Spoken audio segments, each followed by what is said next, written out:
برادران ملت اسلامیہ، السلام علیکم ورحمۃ اللہ وبرکاتہ۔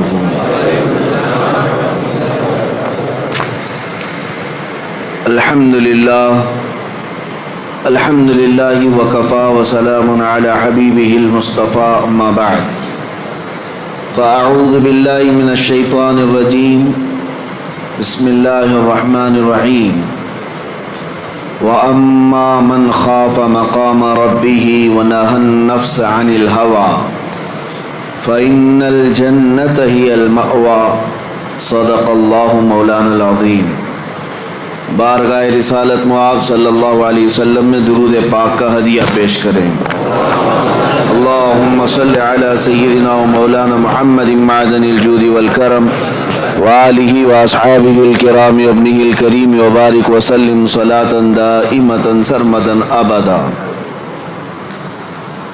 عزیزان گرامی وقار، آج بڑی خوشی و مسرت کا دن ہے کہ یہ مقدس گھر مسجد پاک ایک اللہ کے ولی سے منسوب مفتی اعظم ہند رضی اللہ تعالیٰ عنہ کی یادگار مسجد، جس کو کئی دنوں کی محنت شاقہ کے بعد سجا سنوار کر کے دلہن بنا دیا گیا ہے، اور ہم اپنی تیاریوں میں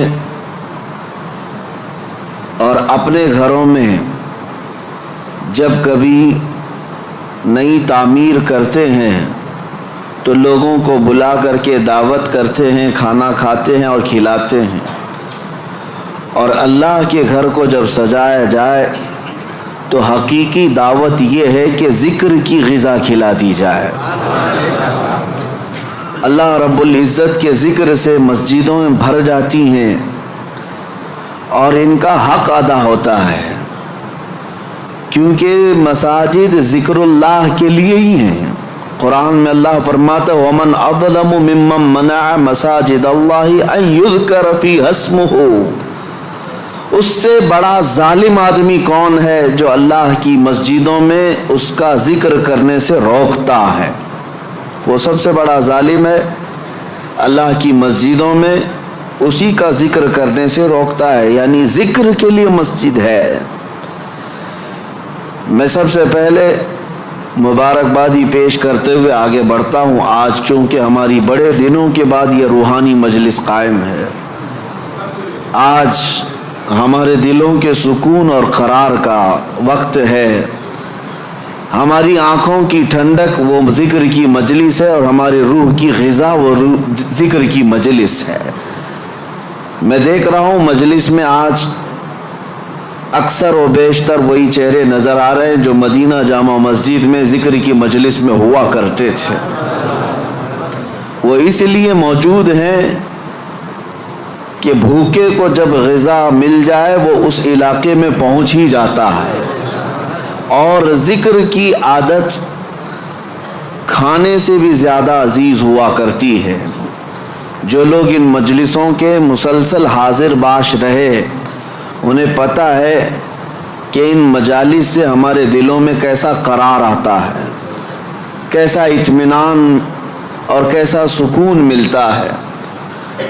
آج کی اس مسجد پاک کو یقیناً مسجدیں نماز سے آباد ہوتی ہیں، کسی نماز کی امامت کے بعد یہ مسجد کی دوبارہ یعنی تعمیر نو کے بعد مزین کرنے کے بعد افتتاح ہو جاتی، لیکن میں شکر گزار ہوں اہل محلہ کا اور ذمہ داران مسجد کا کہ سجا کر کے انہوں نے 4 چاند لگا دیے ذکر کی مجلس کا قیام کر کے،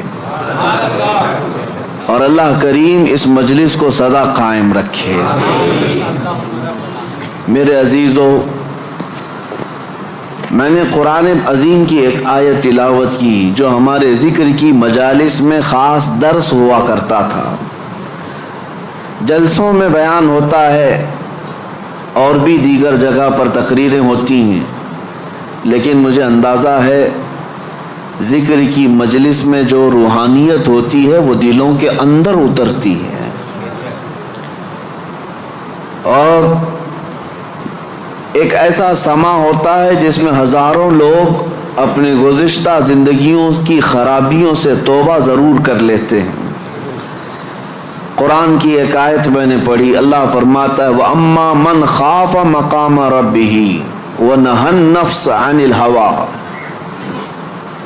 اور وہ شخص جو اپنے رب کے حضور کھڑے ہونے سے خوف کیا، ڈر گیا، وَنَهَى النَّفْسَ عَنِ الْهَوَىٰ، اور خواہشات نفسانی کے خلاف کیا، نفس کچھ اور چاہ رہا تھا، تم اس کی طرف نہ جا کر اللہ کے حضور کھڑے ہونے کا تمہارے دل میں احساس پیدا ہوا، خوف آ گیا، اس کا اجر جانتے ہو کیا ہے؟ قرآن کہتا ہے فَإِنَّ الْجَنَّةَ هِيَ الْمَأْوَىٰ، تو ایسے آدمی کا ٹھکانہ تو جنت ہی ہے، اس کا ٹھکانہ سیدھے جنت ہے۔ خواہشات نفسانیہ یہ ہر ایک کو دی گئی ہیں، یہ انسان کے ساتھ ساتھ چل رہی ہیں، اسی سے جنگ ہماری پوری کنٹینیو موت تک چلتی رہتی۔ دنیا میں دوست بھی بنتے ہیں، دشمن بھی بنتے ہیں، دوست چھوٹ سکتے ہیں اور دشمن ختم بھی ہو سکتے ہیں، لیکن تمہارا نفس تمہاری موت تک ساتھ رہتا ہے، ہر گھڑی ساتھ رہتا ہے۔ وہ نفس ہمارے ساتھ ہے جس نے شیطان کو بھی گمراہ کیا۔ آپ سوچ سکتے ہیں ہر برے کام میں ہم یہ کہتے ہیں کہ شیطان نے بہکا دیا، شیطان نے بہکا دیا، یہی کہتے ہیں، نماز نہیں پڑھے شیطان ورغلایا، بہکایا، صبح نماز میں نہیں آئے شیطان سلا دیا۔ مجھے یہ بتاؤ آدم علیہ السلام کو سجدہ کرنے سے جو شیطان نے انکار کیا اس کو کس نے منع کیا؟ ساری دنیا کو شیطان بہکاتا ہے تو شیطان کو کون بہکایا؟ تو محدثین فرماتے ہیں یہ نفس امارہ ہے جو ہر ایک کے ساتھ ہے، یہ شیطان کو بھی ہرا سکتا ہے، وہ شیطان کو بھی شکست دیتا ہے، وہ سب کے ساتھ ہے، وہ سب کے ساتھ ہے۔ اس نفس کو، اس خواہشات کو اگر کوئی چیز دنیا میں کنٹرول کر سکتی ہے تو صرف ذکر اللہ ہے، اللہ کا ذکر اسے قابو میں رکھ سکتا ہے۔ باقی اس قدر خطرناک ہے خواہشات نفسانیہ کہ بعض لوگ یہ سمجھتے ہیں کہ جوانی ختم ہونے کے بعد بڑھاپے میں کوئی خواہش نہیں ہوتی، بلکہ بہت سارے بوڑھوں کو زنا کرتے ہوئے دیکھا گیا، اور میرے آقا صلی اللہ علیہ وسلم فرماتے ہیں روئے زمین کے سب سے بدترین لوگ ہوں گے وہ جن کی طرف قیامت کے دن اللہ نظر بھی نہیں فرمائے گا۔ کچھ لوگوں کے بارے میں حدیث میں ہے قیامت کے دن رب تعالیٰ ان کی طرف نظر بھی نہیں فرمائے گا۔ یہ کون لوگ ہیں جو بڑھاپے میں بھی جا کر گناہ نہ چھوڑ سکے؟ اور وہ کون سے بوڑھے ہیں جو بڑھاپے میں بھی نہیں چھوٹ سکے ان سے گناہ؟ یہ وہی لوگ ہیں جو خواہشات نفسانی کے غلام تھے۔ مولا علی کرم اللہ وجہہ الکریم فرماتے ہیں اللہ نے ہر ایک کے ساتھ نفس بھی دیا، عقل بھی دیا۔ نفس کیا ہے؟ تمہارے خواہشات، اور عقل تمہیں فیصلہ کر کے بتاتی ہے۔ لیکن حضرت علی کرم اللہ وجہہ الکریم فرماتے ہیں جس کا نفس عقل پر غالب آ گیا اس آدمی سے زندگی میں کبھی خیر نہیں ہوگی، وہ کوئی صحیح فیصلہ نہیں لے سکے گا۔ جس کا نفس اس کی عقل پر غالب آ گیا، اور جس نے اپنے نفس کو ہرا دیا، شکست دیا، تو اس کی عقل اتنی پاورفل ہوتی ہے کہ وہ ہزاروں کو زیر و زبر کر سکتا ہے اور دنیا کے بڑے فیصلے لے سکتا ہے۔ جس نے اپنے نفس کو کنٹرول میں رکھا، اپنے خواہشات کو اپنے تابع رکھا، خود اس کا غلام نہیں بنا۔ میرے عزیزو، قرآن کی ایک آیت میں آپ کو بتاتا ہوں، کتنا بڑا لفظ اللہ تعالیٰ نے قرآن میں فرمایا، توجہ، کتنا بڑا لفظ ہے یہ۔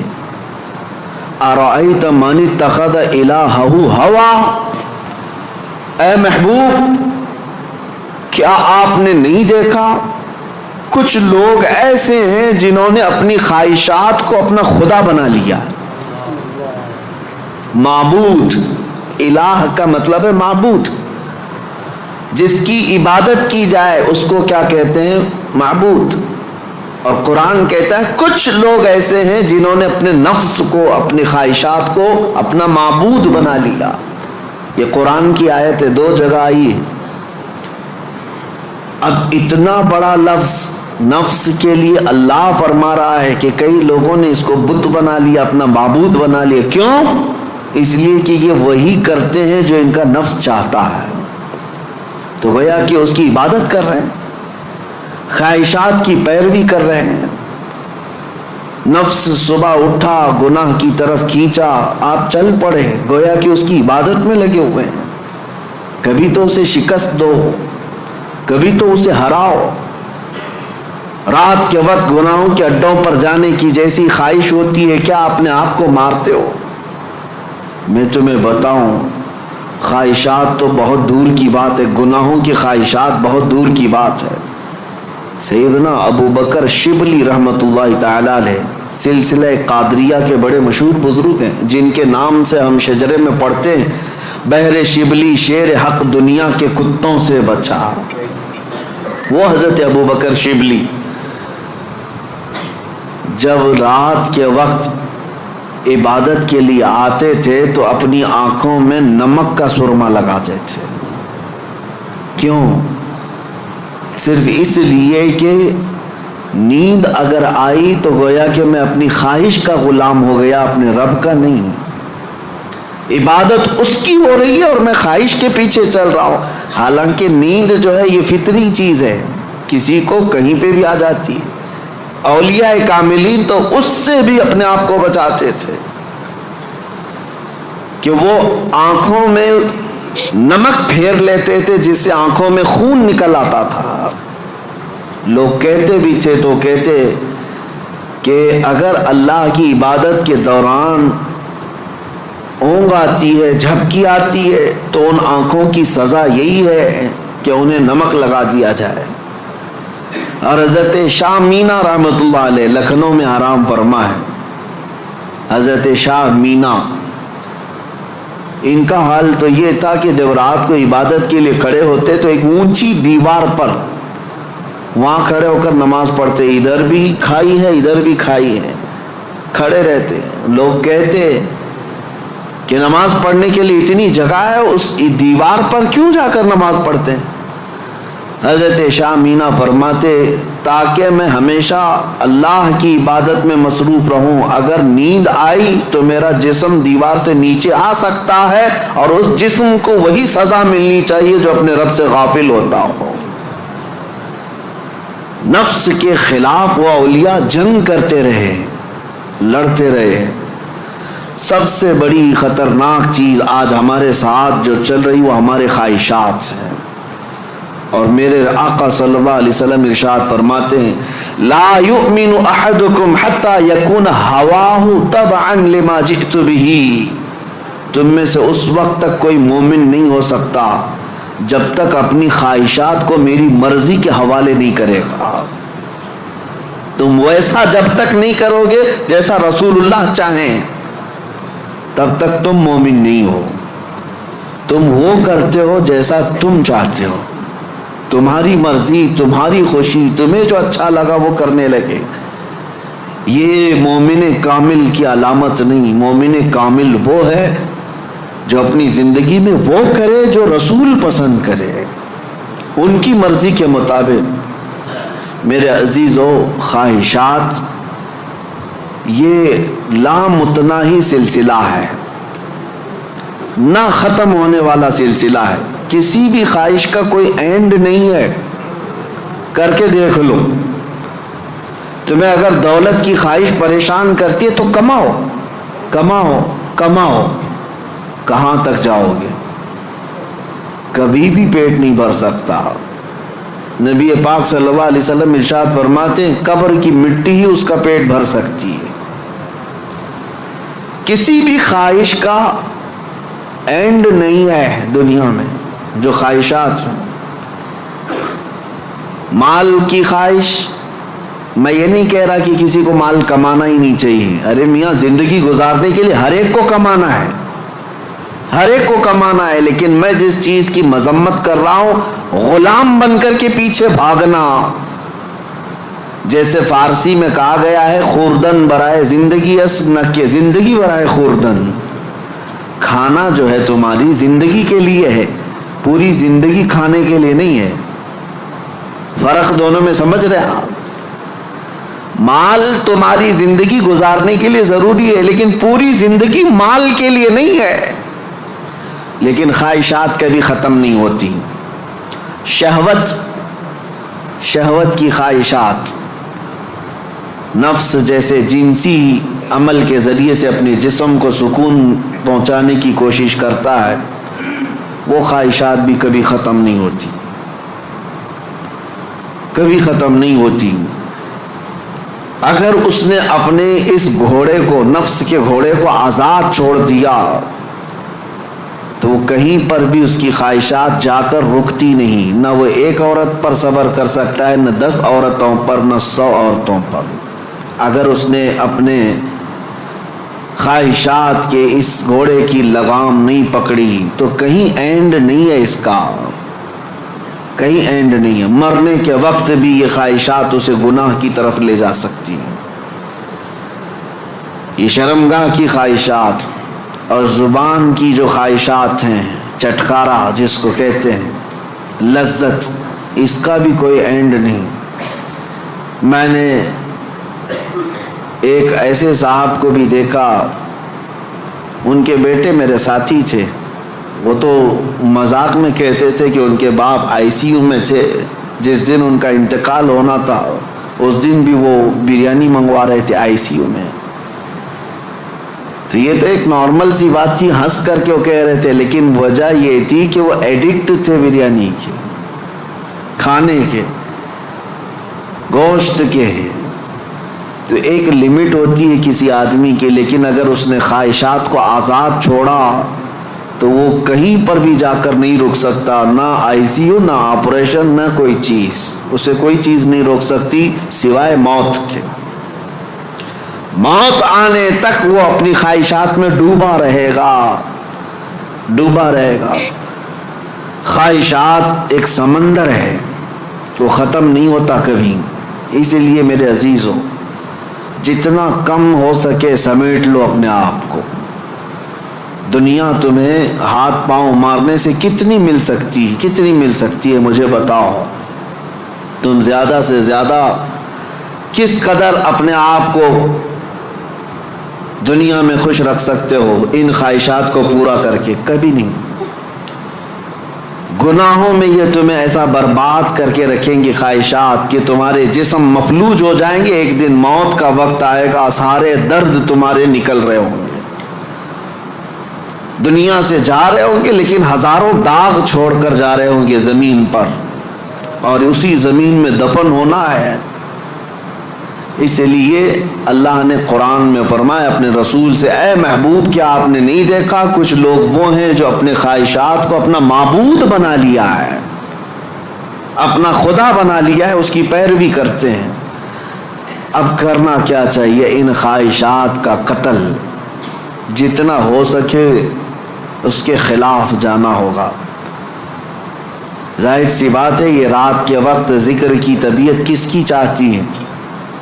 وہ لوگ جن پر اللہ فضل فرمائے، ورنہ اکثر کا جسم آرام چاہتا ہے، دنیا کی طرف جسم کھینچتا ہے. لیکن تم نے اس کو ٹھکرایا اور اللہ کے ذکر کو اپنایا. یہ آپ نے اپنے خواہشات کے خلاف کیا ہے. اس کے اجر میں کیا ہے؟ سیدھے قرآن کہتا ہے جنت اس کا ٹھکانہ ہے، جنت اس کا ٹھکانہ ہے.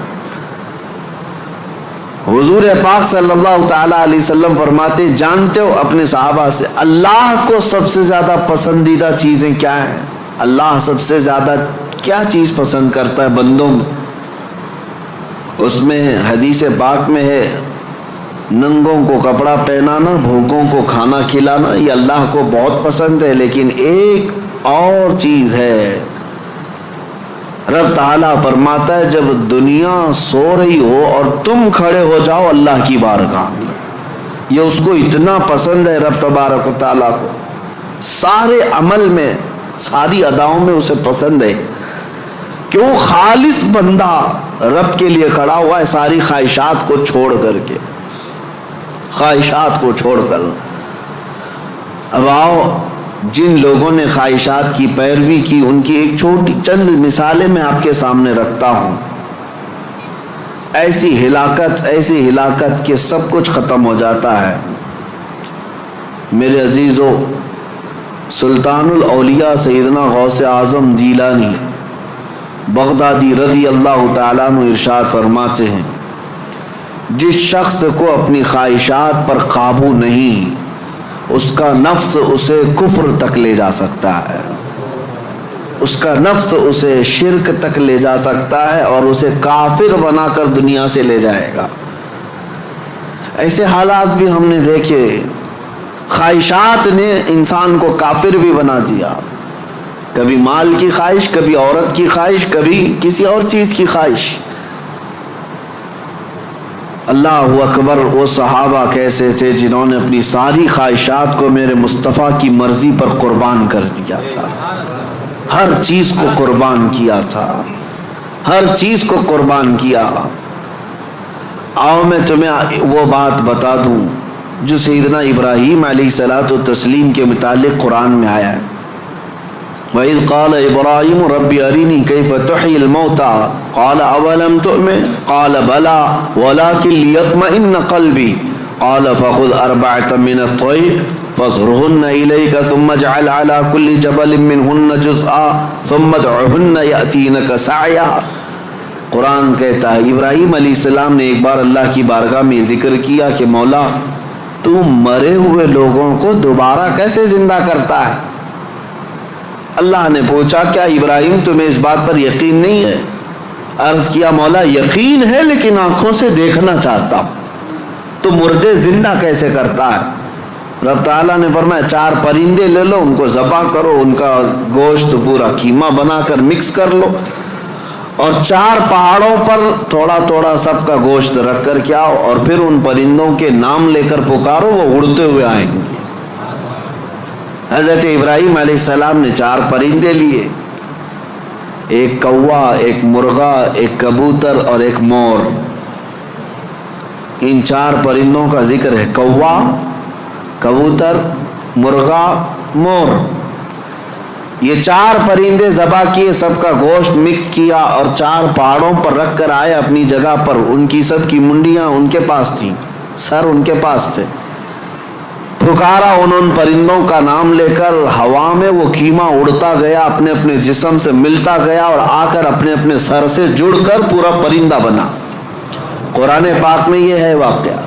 سبع سنابل شریف میں میر عبد الواحد بلگرامی رحمۃ اللہ علیہ اس واقعے کو لکھ کر کے اب ارشاد فرماتے ہیں، کیا کبھی تم نے یہ سوچا کہ ابراہیم علیہ السلام نے وہ 4 پرندے کیوں لیے؟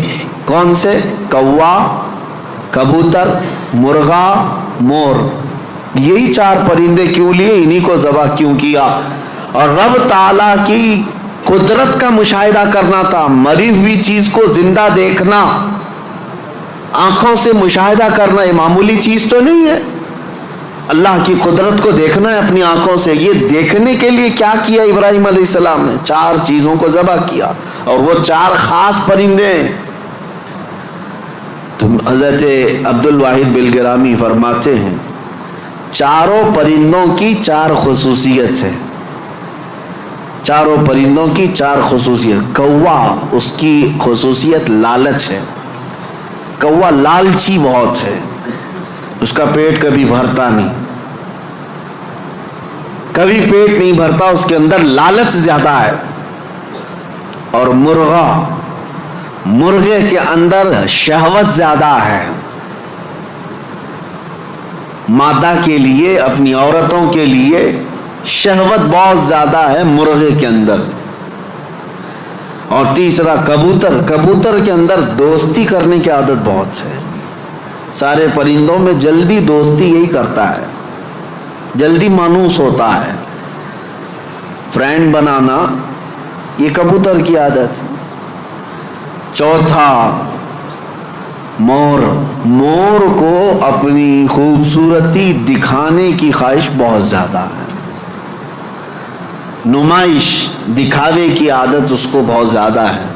جب چار لوگ کھڑے ہوں گے اپنے پر کھول کر کے ناچتا رہے گا، اس کی خوبصورتی دیکھو۔ اب حضرت میر عبد الواحد فرماتے ہیں چاروں پرندوں کی خصوصیتیں پتہ ہے؟ کوے کی لالچ، مرغے کی شہوت، کبوتر کی دوستی اور مور کی نمائش۔ فرماتے ہیں حقیقت میں ابراہیم علیہ السلام نے جانوروں کو ذبح نہیں کیا، ان کے اندر موجود بری عادتوں کو ذبح کیا۔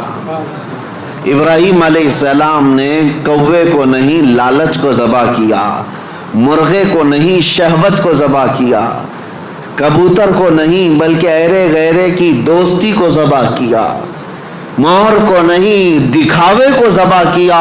اور جب بندہ یہ چار بری عادتوں کو ذبح کرتا ہے مولا اس کو اپنی قدرت کے مشاہدے کراتا ہے۔ رب تبارک و تعالیٰ کی قدرت کے وہ مناظر دیکھ سکتا ہے، مردوں کو زندہ کیسے کیا جاتا ہے یہ دکھایا جائے گا۔ اس آیت میں بہت بڑی عبرت کی بات ہے کہ اللہ کے نبی کو یہ حکم دیا گیا۔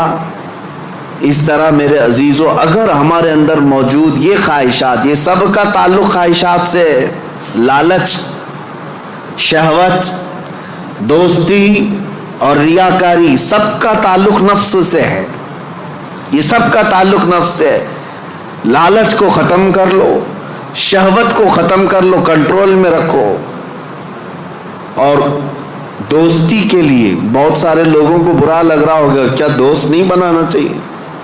یقیناً دوست بناؤ، میں آپ کا دوست ہوں، آپ میرے دوست ہیں۔ یہ دوستی کس بنیاد پر ہماری بنی ہے؟ صرف اور صرف اللہ اس کے رسول کی بنیاد پر۔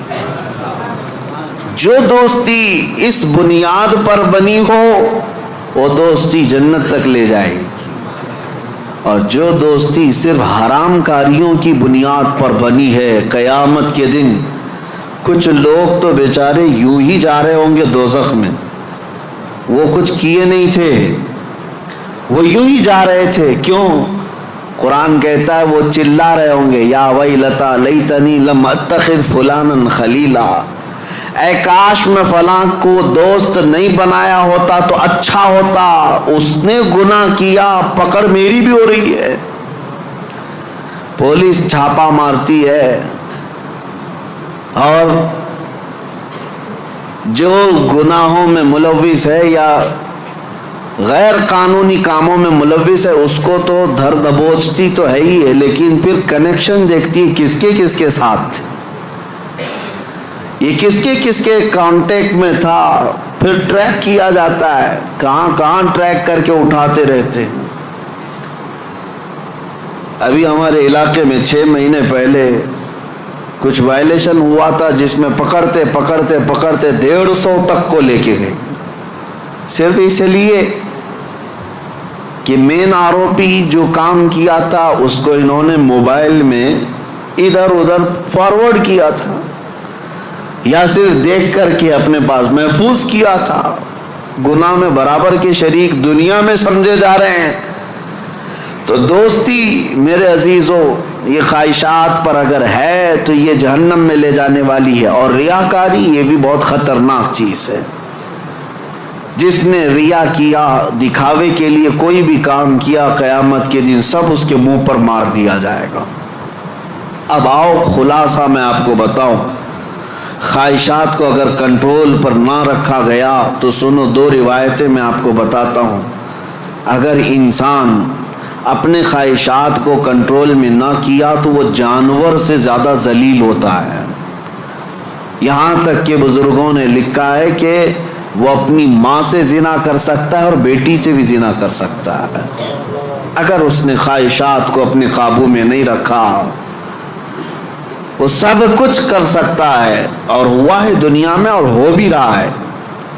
یہ ہمارے لیے حیرت کی بات ہے، تعجب کی بات ہے، اس لیے کہ ڈر لگتا ہے، لیکن بے شمار ایسے معاملات موجود ہیں میاں یہ تو ہم معاذ اللہ نعوذ باللہ پڑھ رہے ہیں اس بری خبر کو سن کر، تمہیں حیرت ہوگی کچھ ایسے لوگ ہیں جو کورٹ میں آئے ہیں بھائی بہن شادی کرنے کے لیے، اجازت مانگنے کے لیے، سگے بھائی اور بہن۔ اور اتنا ہی نہیں بلکہ عرب ممالک میں خود ہو کر کے آیا، کئی گھروں کے اندر یہ بے حیائیاں موجود ہیں۔ بہنوں کو محفوظ رکھنے کے لیے بھائیوں سے دور کیا جا رہا ہے۔ کیوں؟ خواہشات پر کنٹرول نہیں، انہیں ڈر ہے اپنے سگے بھائی سے، اسی کی ماں سے پیدا ہوا بھائی، اس سے خاتون ڈرتی ہے۔ یہ ان علاقوں میں نے دیکھا ہے، ان علاقوں میں، اگر میری بات غلط ہو تو مجھے بتانا ہو، عرب ممالک کی بات میں کر رہا ہوں، کئی گھروں میں خواتین اپنے سگے بھائیوں سے ڈر کر کے رہتی ہیں کہ وہ اکیلا پائیں تو ہماری عزت کے ساتھ کچھ بھی کر سکتا ہے۔ اللہ کی پناہ، یہ کب ہوتا ہے؟ جب خواہشات کے گھوڑے کو آزاد کر دیا جائے۔ یہ کبھی قابو میں نہیں آئے گا، یہ کبھی قابو میں نہیں آئے گا۔ اس کو قابو میں کرنے کے لیے دنیا کی طاقتیں، کوئی انجیکشن اور ٹیبلٹ نہیں، اس کو صرف اور صرف اللہ کا ذکر کنٹرول میں لا سکتا ہے، قابو میں لا سکتا ہے۔ جب تم اللہ کے ذکر میں شامل ہو جاؤ یا خود سے کرو، نفس اپنے خواہشات سے باہر نکلتا ہے اور تمہارے دل کے اندر ایک قرار اور سکون آتا ہے۔ تم توبہ بار بار کرتے رہو گے اور اس سب سے نکلنے کی بار بار خواہش کرتے رہو گے، اور اس کو چھوڑ دو، دیکھو کتنے خواہشات جنم لیتے ہیں، کتنے خواہشات جنم لیتے ہیں۔ اسی لیے نبی پاک صلی اللہ تعالیٰ علیہ وسلم نے ارشاد فرمایا، خواہشات انسان کو کہاں لے جاتی ہیں۔ شاید 7-8 سال پہلے کی بات ہے، مہاراشٹر کا ایک علاقہ ہے، ایک شہر ہے، بڑا مشہور شہر ہے۔ اب چونکہ مجھے کچھ بھی بولنا مشکل ہے، ساری چیزیں وائرل ہوتی ہیں، کوئی بھی اس جگہ کے لوگ اس کو غلط انداز میں نہ محسوس کریں۔ پہلے میں ہر چیز آپ کے سامنے ظاہر کرتا بولتا تھا۔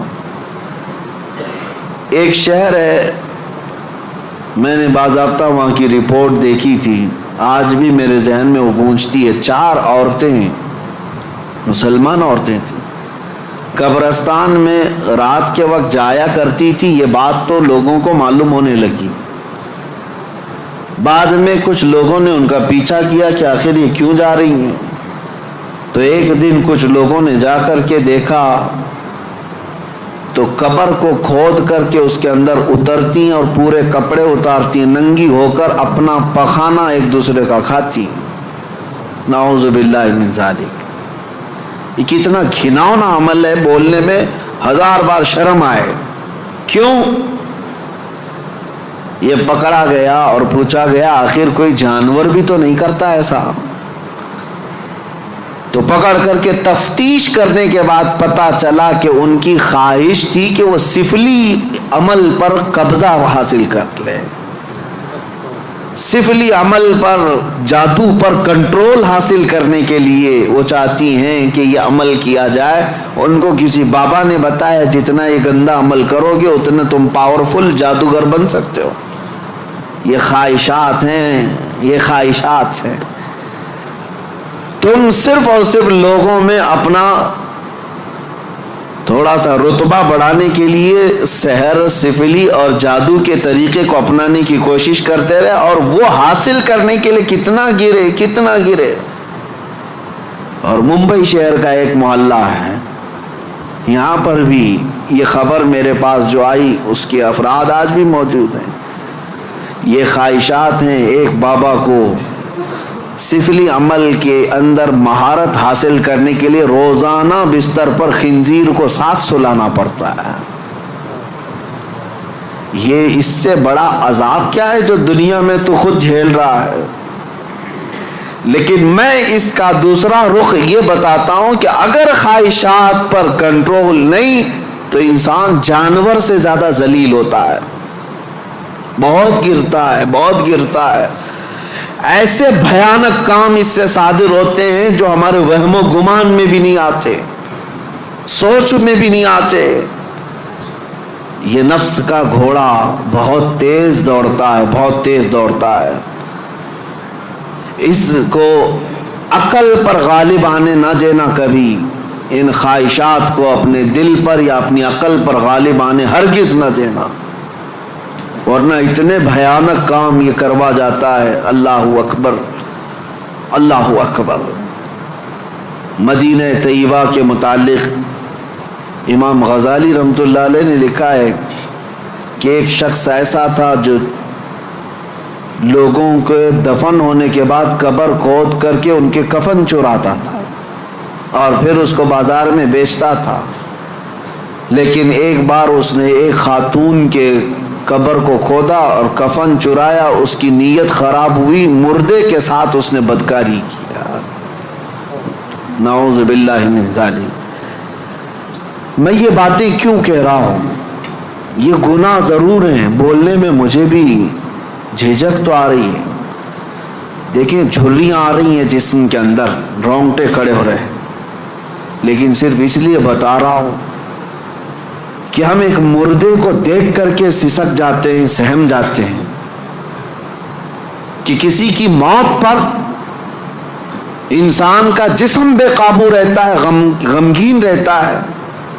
لیکن اگر ان حالات میں بھی موت کے بعد یا قبرستان میں جانے کے بعد بھی کوئی انسان ایسا کر سکتا ہو کہ قبر کو کھود کر کے اس کو ننگا کر دے مردے کو اور پھر اس کے ساتھ بدکاری کرے، یہ کون سی چیز وہاں تک لائی اس کو؟ یہ خواہشات، یہ وہ نفس امارہ، نفسانی خواہشات۔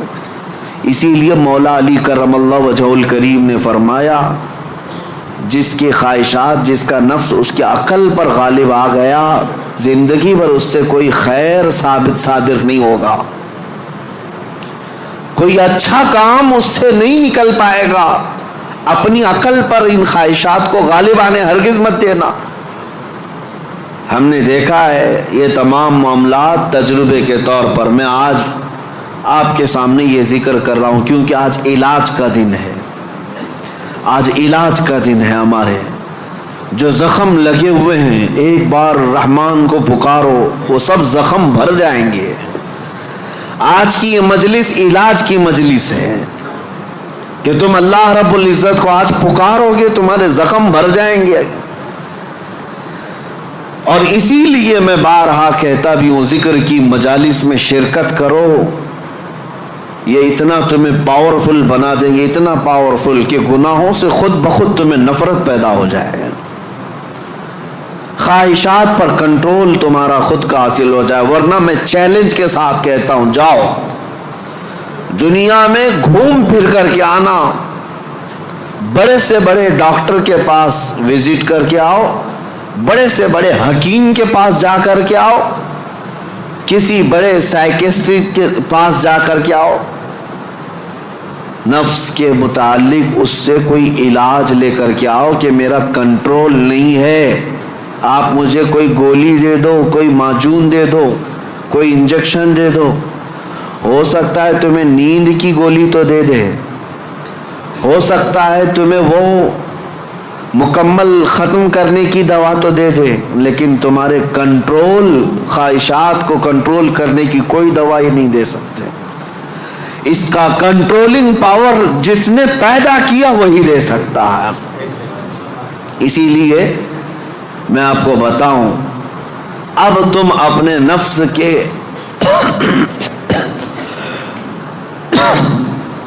کنٹرول کے لیے کس سے مدد مانگو گے؟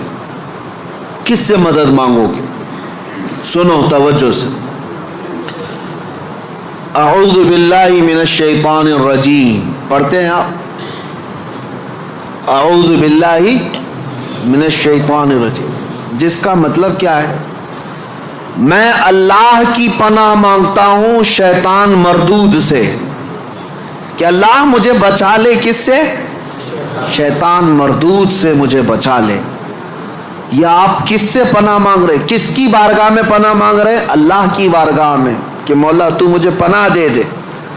اس کے متعلق حکیم احمد یار خان نعیمی رحمۃ اللہ علیہ فرماتے ہیں، اس کی مثال یوں سمجھو، جیسے کسی کے ہاں آپ ملنے کے لیے گئے، اس نے گھر کے باہر کتا پال رکھا ہو حفاظت کے لیے یا کسی کام کے لیے، دشمنوں کے لیے یا کسی بھی غرض کے لیے کتا پال رکھا ہو، اور آپ گئے گھر کے باہر کھڑے، کتا بھونکنا شروع کر دیا، دروازے میں جا ہی نہیں پا رہے، آپ اس کتے کو کنٹرول کیسے کرو گے؟ آپ اپنے دوست کے گھر اندر جا رہے ہیں لیکن کتا باہر ہے، کتا جیسی قریب جاتے ہو بھونکتا ہے۔ اب آپ دروازے کے اندر جانا چاہتے ہیں تو اس کتے پر کنٹرول کیسے پاؤ گے؟ رسی ڈالو گے، اسے پتھر مارو گے، جتنا مارو گے اتنا اچھل کود کرے گا۔ اس کا سیدھا سا طریقہ یہ ہے، جس کا کتا ہے اسے بلاؤ۔ حکیم احمد یار خان نعیمی رحمۃ اللہ علیہ فرماتے اسی کو پکارو، بھائی ذرا باہر تو آ جاؤ، اور وہ جب آئے گا، مالک کو کتا اچھی طرح پہچانتا ہے، وہ اس کو کنٹرول میں کر دے گا، اس کو تھوڑا سا اپنی آواز میں ہٹا دے، سائڈ میں کتا ہٹ جائے گا، دروازہ کھلا ہے آ جاؤ۔ دوست اپنے دوست سے ملاقات کر لے گا، لیکن اس بیچ والے کتے کے کنٹرولنگ کے لیے کتے کے مالک کو ہی پکارنا ہوگا۔ اسی لیے حکیم احمد یار خان نعیمی رحمۃ اللہ علیہ فرماتے ہیں، نفس ایک کتا ہے جو تمہیں تمہارے رب کے دروازے پر جانے سے پہلے بھونکتا ہے، دروازے میں کھڑا ہو جاتا ہے، نہیں جانا مسجد، نہیں جانا اس ذکر پر، نہیں جانا ان محافل میں۔ اس کتے پر کنٹرولنگ کیسے حاصل ہوگا؟ فرمایا گیا اسی لیے تم اس کتے کے مالک رب ذوالجلال کو ہی پکارو، پیدا تو اسی نے کیا ہے، رب تبارک و تعالیٰ نے پیدا کیا ہے، اور وہی تمہیں اس پر قبضہ بھی دے گا۔ اسی کے متعلق فرمایا گیا، اللہ نے پہلے ہی قرآن پڑھنے سے پہلے حکم کیا دیا، یہ پڑھو اعوذ باللہ من الشیطان الرجیم، میں اللہ کی پناہ مانگتا ہوں شیطان مردود سے۔ آج ہم اسی لیے اس مسجد میں آئے بھی ہیں۔ میں نے نفس کے متعلق جو باتیں ذکر کی، یقیناً نفس نے بہتوں کو اندھا کر دیا، بہتوں کو برباد کیا، بہتوں کو گمراہ کیا، کئی کو کافر کیا۔ جو کفار و مشرکین ہیں نا، وہ صرف نفس کی سنتے ہیں، اگر حقیقت میں وہ تمام مشاہد اور مناظر میرے رب ذوالجلال کی قدرت کے نفس کو چھوڑ کر کے دیکھتے تو ایمان ضرور لاتے، ایمان ضرور لاتے۔ وہ نفس کی پیروی کر رہے ہیں اور نفس کی خواہشات لوگوں کو کافر بنائے رکھی ہے، وہ نہیں آ پاتے اس طرف۔ اب میں بات کو سمیٹتے ہوئے اس بارگاہ میں لے چلتا ہوں جس مصطفیٰ کریم نے نفس سے بچنے کے لیے اپنے صحابہ کی تربیت کیسے کی تھی۔ یقیناً وہ ماحول کو ہم دیکھتے ہیں، روح تڑپ جاتی ہے۔ سیدنا ابو بکر صدیق رضی اللہ تعالیٰ، اللہ اکبر، وقت کے خلیفہ ہیں، حضور پاک صلی اللہ علیہ وسلم کے بعد خلافت کے تخت پر، لیکن اپنے نفس کے خلاف کرنے کے لیے، خواہشات کے خلاف جانے کے لیے، کھانے پر کنٹرول، سونے پر کنٹرول، ہر چیز پر کنٹرول۔ اتنی غربت کا ماحول تھا کہ سارے صحابہ نے بیٹھ کر کے مشورہ کیا کہ خلیفہ کا کوئی وظیفہ جاری کریں، تنخواہ، ورنہ وہ بھوکے رہ جائیں گے۔ تو بیت المال سے ان کا وظیفہ جاری کیا گیا۔ اتنا تھا وظیفہ کہ اس سے ان کا صرف مہینے بھر کا گھر چلتا تھا، باقی کچھ بھی نہیں آتا تھا۔ ایک دن ان کی بیوی نے کہا کہ خلافت کے کاموں سے تھک جاتے ہو، کبھی گھی روٹی بھی تو کھا لیا کرو، کبھی گھی کھا لو، کبھی روٹی کھا لو، شہد کھا لو۔ حضرت ابو بکر صدیق نے کیا کہا جانتے ہو؟ اتنے پیسے کہاں ہیں کہ گھی اور شہد خرید سکوں؟ کون؟ خلیفۃ المسلمین۔ تو ان کی بیوی کہتی ہیں آپ مت گھبرائیں، میرے پاس ہے، میں دیتی ہوں، جائیے آپ گھی اور شہد خرید لائیے۔ کہا تمہارے پاس ہیں، لاؤ۔ بیوی لے آئی ایک پوٹلی میں پیسے جمع تھے، کہا یہ لیجیے آپ بازار جائیے گھی اور شہد خرید لائیے۔ حضرت ابوبکر صدیق نے پوچھا اتنے پیسے تیرے پاس کہاں سے آئے؟ تو ان کی اہلیہ نے کہا جو ماہانہ وظیفہ آپ کا آتا ہے، تنخواہ آتی ہے، مہینہ بھر کا خرچہ چلاتی ہوں، تھوڑا تھوڑا بچا کر کے رکھتی ہوں کہ برے وقت میں کام آ جائے۔ حضرت ابوبکر صدیق نے پوری پوٹلی اٹھائی اور لے جا کر کے بیت المال میں جمع کیا اور کہا یہ میری ضرورت سے زیادہ آتا ہے، اسی لیے میرے گھر میں بچ جا رہا ہے، آج سے میرا وظیفہ کم کر دو۔ خواہشات کے خلاف کھڑے ہونے والوں میں پوری دنیا میں اگر کوئی مثال ہے تو صرف رسول اللہ کے صحابہ کی مثال ہے، صرف رسول اللہ کے صحابہ۔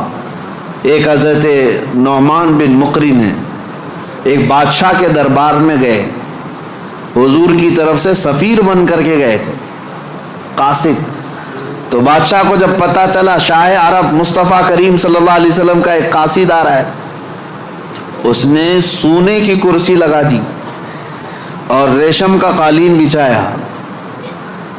میرے عزیزو صحابہ، حضور کے ساتھ ہوتے تو وفاداری، حضور اگر دور ہوتے تو بھی وفاداری۔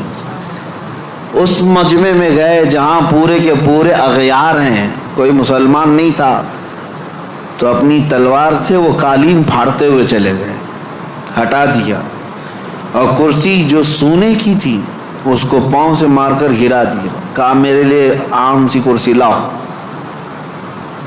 تو بادشاہ کہنے لگا اب تک میں نے اتنا شاندار ریسپیکٹ استقبال کسی کا نہیں کیا جتنا ان کا کیا، کتنا غرور ہے تمہیں، کتنا تکبر ہے۔ حضرت نعمان نے کہا غرور و تکبر ہم میں نہیں تم میں ہے، غرور و تکبر کی وجہ سے نہیں۔ میرے مصطفیٰ کریم صلی اللہ علیہ وسلم نے فرمایا ریشم کا استعمال مرد کے لیے حرام ہے، سونے کا استعمال مرد کے لیے حرام ہے، اور جو میرے مصطفیٰ نے حرام فرمایا پوری دنیا میرے پاس لا کر رکھو، میں ٹوکر ماروں گا۔ یہ ہے خواہشات کے خلاف کھڑا ہونا، ورنہ ہوتا کیا ہے، دنیا نہیں دیکھ رہی، ہمارا ماحول نہیں ہے، چلو کمپرومائز کر لو، آج یہاں مل رہا ہے۔ کچھ لوگ تو یہی سوچ کر کے ایسی محفلوں میں جا کر بیٹھتے ہیں جن محفلوں میں بیٹھنا ایک غلام رسول کو کبھی زیب نہیں دیتا۔ شرابیوں کی محفل میں بیٹھ گئے، کبابیوں کی محفل میں بیٹھ گئے، تمہارا کام نہ اصلاح کا ہے نہ تبلیغ کا ہے، پھر بھی جا کر کے ایساؤں کے درمیان بیٹھ گئے، کیوں؟ کوئی دیکھ تھوڑی نہ رہا ہے، کوئی دیکھ تھوڑی نہ رہا ہے۔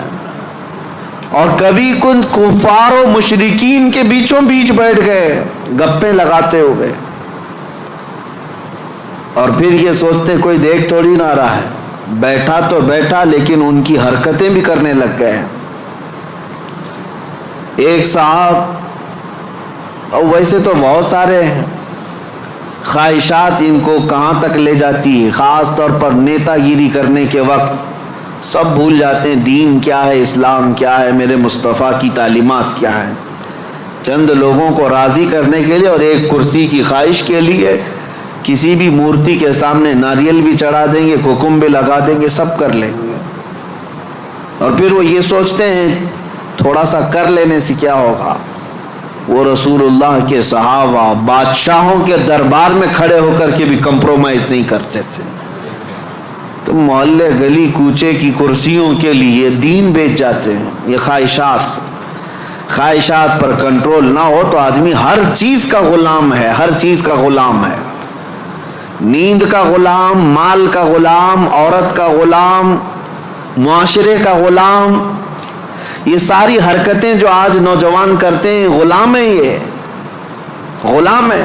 بہت سارے کام اس لیے کرتے ہیں کہ نہیں لوگ کیا بولیں گے، تم لوگوں کے غلام ہو، لوگوں کی خواہشات کے مطابق جینا چاہتے ہو، اس لیے تو بہت ساری چیزیں تمہارے آڑے آ جاتی ہیں۔ میں داڑھی رکھ لوں گا لوگ کیا بولیں گے، ٹوپی پہنوں گا لوگ کیا بولیں گے، میں علماء کے ساتھ بیٹھوں گا لوگ کیا بولیں گے، لوگ کیا بولیں گے۔ تم لوگوں کے لیے جی رہے ہو، غلام ہو۔ کئی ایسے ہیں جن کی غلامی کبھی ختم نہیں ہوتی، تم اللہ اس کے رسول کے لیے جیو، ان خواہشات سے باہر نکل آؤ، ان خواہشات سے باہر نکل آؤ۔ عزیزان گرامی وقار، ان خواہشات کو ختم کرنے کے لیے اگر کوئی سب سے پاورفل علاج ہے تو وہی میں نے کہا اللہ کا ذکر ہے۔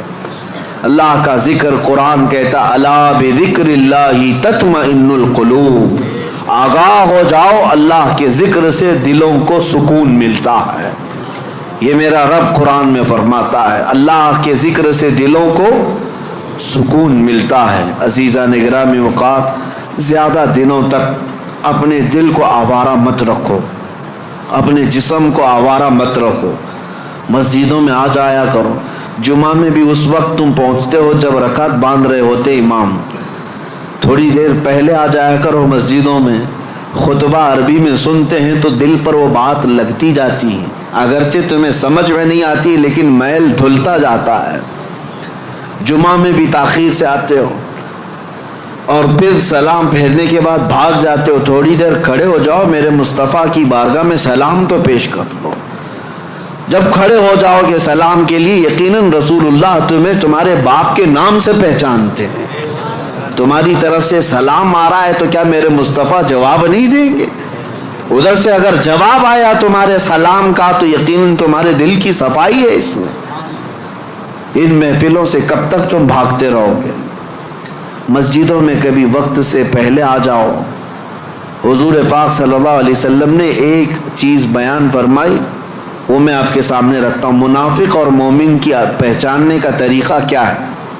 حضور فرماتے ہیں منافق مسجد میں سب سے لیٹ آتا ہے اور سب سے جلدی بھاگتا ہے، مسجد میں سب سے تاخیر سے آتا ہے اور سب سے جلدی بھاگ جاتا ہے۔ اسی لیے مجھے ڈر لگتا ہے، آپ کو بھی خوف ہونا چاہیے کہ منافقوں کی فہرست میں ہمارا نام نہ آ جائے۔ دیکھتے رہتے ہیں ابھی ٹائم ہے، ابھی ٹائم ہے، لاسٹ مومنٹ پر پہنچیں گے اور پھر ادھر ختم ہوتے ہی بہت سب سے پہلے بھاگیں گے۔ حدیث پاک میں ہے منافق کی علامت ہے۔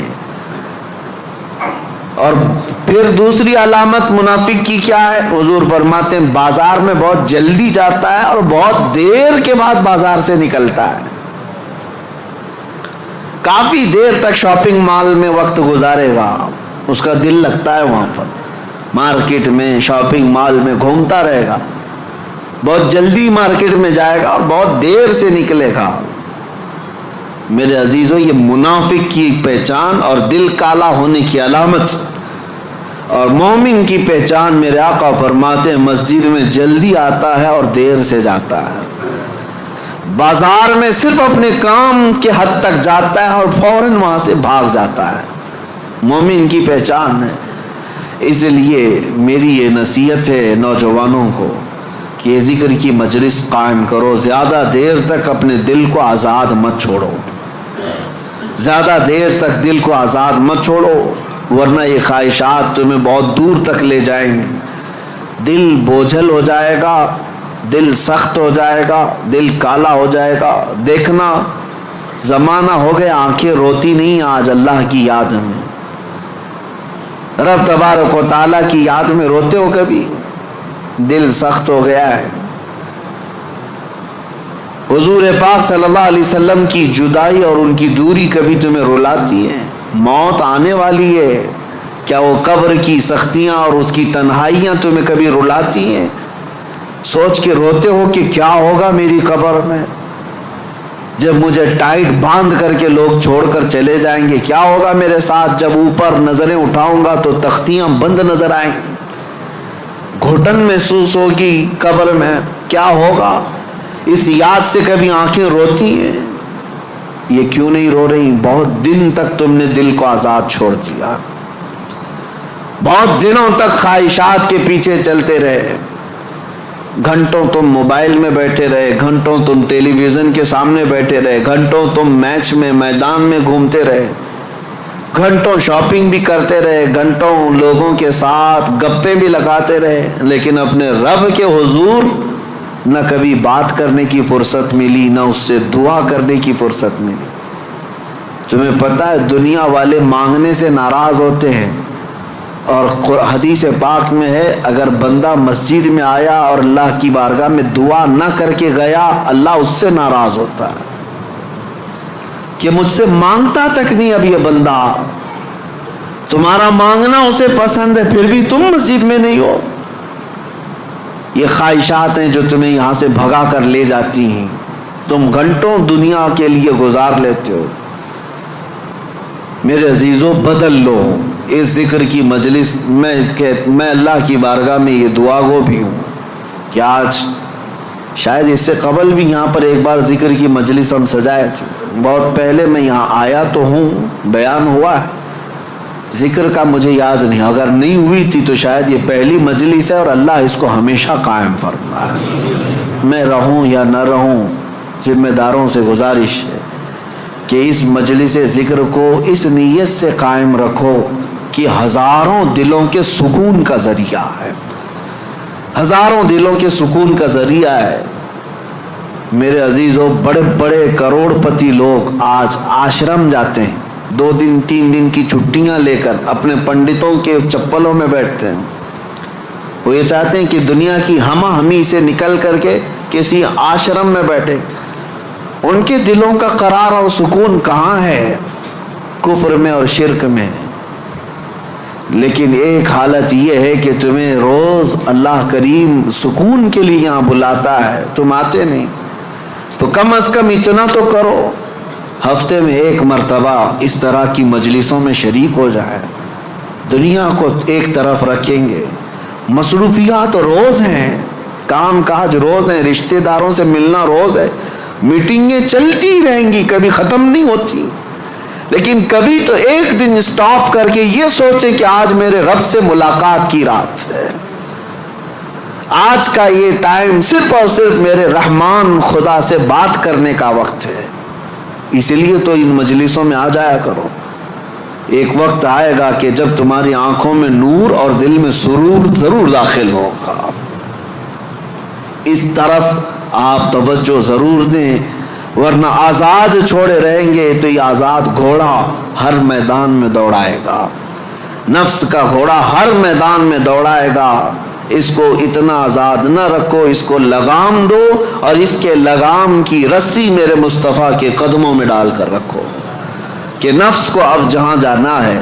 اب آپ سوچ سکتے ہیں رسول اللہ جو سید الانبیاء ہیں، سارے نبیوں کے سردار، وہ دعا کرتے تھے، کیا دعا کرتے تھے؟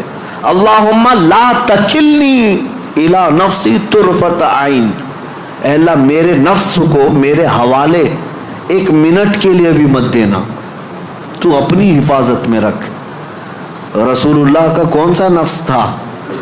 میرے آقا کا کہاں کیسا نفس ہے؟ کیا کبھی آپ نے حدیث میں کسی روایت میں سنا کہ حضور نے نفس کی یا خواہشات کی پیروی کی؟ کبھی نہیں میرے عزیز۔ جو پتھر کا تکیہ رکھنے والے، چھال کے بستر پر سونے والے، پیٹ پر پتھر باندھنے والے رسول، کیا کبھی نفس کی غلامی کی؟ نہیں۔ اس کے باوجود اللہ کی بارگاہ میں دعا یہ کرتے تھے، مولا میرے نفس کو میرے حوالے مت کرنا 1 منٹ کے لیے بھی، پلک جھپکنے کے برابر بھی، تو اپنی حفاظت میں رکھ۔ اور ہم جیسوں کو کیا کہنا چاہیے؟ اگر ہم اپنے نفس کی حفاظت اللہ کے حوالے نہ کریں تب تو یہ اتنی تباہی مچائے گا، اتنی تباہی مچائے گا، سوچ بھی نہیں سکتے۔ آؤ آج ذکر کی مجلس ہے، ہم اپنے نفس کو، اپنی خواہشات کو رحمان کے حوالے کرتے ہیں اور عہد کرتے ہیں دل میں کہ مولا میں آج توبہ کے لیے آیا ہوں، توبہ کے لیے آیا ہوں۔ مجھے ایک محفل یاد ہے، ایک بندہ جو کافی دنوں تک کئی الگ الگ قسم کے کاموں میں مصروف تھا، ہماری ذکر کی مجلس شروع ہوئی، ذکر کی مجلس میں آیا، اور ذکر کی مجلس میں جب پہلے ہمارے ہاں بدھ کے دن ذکر ہوتا اور جمعرات کو روزہ رکھتے، اتفاق ایسا ہوا کہ ابھی نیا ذکر میں آ کر توبہ کیا تھا، 2 دنوں کے بعد انتقال ہو گیا۔ لیکن اس بات کی خوشی تھی کہ لوگ یہ کہتے کہ زندگی میں